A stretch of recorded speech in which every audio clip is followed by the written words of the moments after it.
যুক্তরাষ্ট্রের national cricket লিগের অধীনে টি-20 60 স্ট্রাইকার্সে খেলবেন সাকিব আল হাসান ও তামিম ইকবাল। 6 দলের এই টুর্নামেন্টে শুরু হবে আগামী 4 অক্টোবর, শেষ 14 অক্টোবর। টুর্নামেন্টের সব ম্যাচেই হবে ডালাসের গ্র্যান্ড পেইরি স্টেডিয়ামে। সাকিব ও তামিম ছাড়া এই টুর্নামেন্ট খেলবেন এমন আন্তর্জাতিক ক্রিকেটারদের মধ্যে উল্লেখযোগ্য নাম অ্যাঞ্জেলো ম্যাথুইস, ইমরান তাহির, মোহাম্মদ নবী, কুশল মেন্ডিস, হাশমতুল্লাহ শহীদী ও শহীদ আফ্রিদি। টুর্নামেন্টে অংশ নেওয়ার বিষয়টি নিশ্চিত করে যুক্তরাষ্ট্রের ন্যাশনাল ক্রিকেট লিগের সামাজিক যোগাযোগ মাধ্যমে তামিম এক ভিডিও বার্তায় বলেছেন, আমি ন্যাশনাল ক্রিকেট লিগে অংশ নেব, যা শুরু হবে 4 থেকে 14 অক্টোবর পর্যন্ত।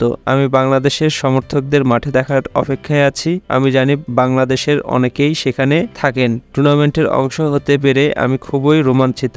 সাকিবের 60 স্ট্রাইকার্সে খেলার বিষয়টি নির্ভর করবে বাংলাদেশ ভারত সফরে টি-20 দলে সুযোগ পাওয়ার উপর। নাজমুলরা আগামী মাসে 2টি টেস্ট ও 3টি টি-20 খেলতে ভারত সফর করবেন। এই টুর্নামেন্টের সঙ্গে ভারতের বিপক্ষে টি-20 সিরিজের সময় মিলে যাচ্ছে।